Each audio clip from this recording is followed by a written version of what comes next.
सब पता है कि कहाँ पर गलत काम हो रहे हैं। जब गलत काम हो रहे हैं तो उसी का रिएक्शन दिख रहा है। अब तो हत्या मथुरा में हुई, इससे पहले वाराणसी में हुई, उससे पहले गोरखपुर में हुई। तो ये तो सिलसिला उत्तर प्रदेश में चल ही रहा है।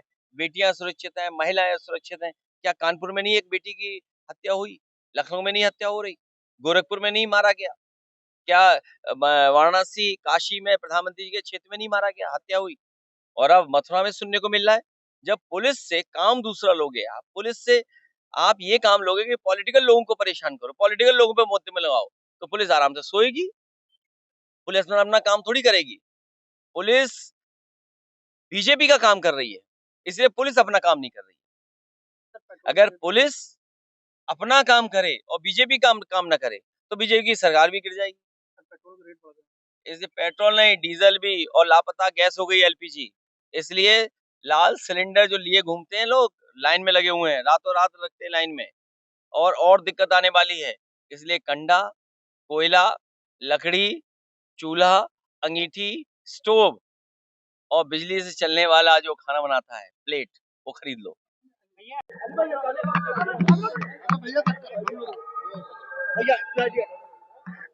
बंद करो अपने बाजे। मैं ईद की मुबारकबाद देना चाहता हूँ।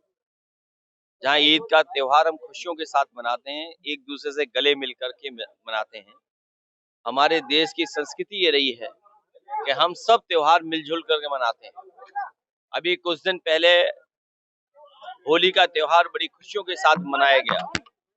होली के त्योहार पर हम सब ने मिलकर के गुजिया खाई हैं, एक दूसरे को गुजिया बांटी।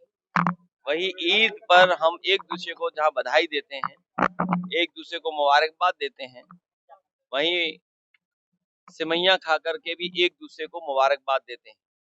और ईद के त्योहार के दिन हम संकल्प लेते हैं और एक दुनिया को संदेश भेजा जाता है कि अमन चैन और खुशहाली के साथ आपस में हम दूरियां खत्म कर करके रहें। जितना हम मिलजुल करके रहेंगे, एक दूसरे का जितना हम सम्मान करेंगे, उतना ही हमारा समाज और देश और खुशहाली के रास्ते पे चलेगा। सर, ईरान में लगातार जंग जारी है इजराइल के खिलाफ, और तमाम मुसलमान आज हिंदुस्तान के अंदर ईद नहीं मना रहे हैं, उसको लेकर आप क्या कहना चाहेंगे? पहले दिन ही मैंने ये कहा था कि समाजवादी पार्टी और समाजवादी सोच के लोग युद्ध के पक्ष में कभी नहीं रहे। युद्ध की नौबत नहीं आनी चाहिए थी, और भारत जैसे देश ने एक मौका खो दिया जब विश्व गुरु बन सकते थे। भारत अगर खड़ा हो जाता तो युद्ध नहीं होता। और युद्ध के पक्ष में हम इसलिए भी नहीं हैं क्योंकि बहुत से लोगों की जान जाती है, बहुत नुकसान होता है, देश खत्म हो जाते हैं, एक दूसरे के प्रति नफरत हमेशा हमेशा के लिए बनी रहती है। युद्ध कोई सॉल्यूशन नहीं है किसी समस्या का। जो लोगों की जान गई है वो लौटेंगे नहीं, और युद्ध से नुकसान ही होगा। हम युद्ध के पक्ष में नहीं। अखिलेश जी, एक छोटा सा सवाल और है। देश के प्रधानमंत्री ये नारा लगा रहे हैं, Israel is fatherland, India is Motherland, इसका क्या मैसेज जनता तक के पहुंचाना चाहते हैं?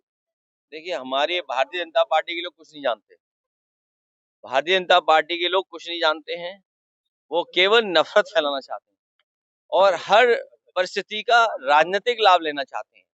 लेकिन दुनिया में जो लोग अपने देश के लिए शहीद होते हैं, जो देश के लिए कुर्बान हो जाते हैं, उनको हमेशा लोग उस देश के या देश के लोग दिलों में याद किया करते हैं। एक मथुरा को लेकर एक मुद्दा और है, मथुरा को जो गाय वाला मामला चला उसको लेकर एक गोवंश के एक बाबा है, बाबा परसा, उनकी जो है मौत हो गई। उसके बाद काफी पथराव हो रहा है, पुलिस बल और भीड़ जो है सड़क पर खा। अगर एक साधु संत बाबा की हत्या हुई है तो मुख्यमंत्री जी को इस्तीफा दे देना चाहिए। और मुख्यमंत्री जी को इसलिए भी इस्तीफा दे देना चाहिए कि बनारस जो देश के प्रधानमंत्री, उनका संसदीय क्षेत्र है, वहां पर एक छात्र को गिरा करके मार दिया। और कुछ दिन पहले गोरखपुर में एक हत्या हुई। हत्याएं लगातार हो रही हैं। केवल हमारे मीडिया के लोग, इनको दाना मिल जाता है कि उसी हिसाब से गाना गाते हैं। अगर सच्चाई मीडिया दिखाने लगे, उसी दिन सरकार गिर जाएगी। पेट्रोल के दाम महंगे हो गए, पेट्रोल का बढ़ा दिए। और मैंने पहले दिन ही कहा था कि लकड़ी खरीद लो, कंडा खरीद लो, कोयला खरीद लो और अगर न खरीदा हो तो खरीद लो, और साइकिल का इंतजाम कर लो, तांगे का इंतजाम कर लो। युद्ध अगर चल गया लंबा और युद्ध अगर लंबा चला तो आपको साइकिल पे चलना पड़ेगा, तांगे पे चलना पड़ेगा, रिक्शे पे चलना पड़ेगा और खाना अंगीठी पे बनाना पड़ेगा, चूल्हे पे बनाना पड़ेगा। इसलिए कोयले का, लकड़ी का, कंडे का भी इंतजाम कर लो। ये जो चैनल चला रहे हो, तुम्हारा चैनल भी नहीं चलेगा। सर एक चीज और, आजकल पुलिस भी पॉलिटिशियन वाला काम करने लगी है। अभी संभल के सीओ का एक बयान आया था, बहुत ही चर्चा में है वो। अरे पुलिस वालों के बारे में कुछ मत करो, उनके लिए एक ही नारा है, हथेली गरम पुलिस नरम।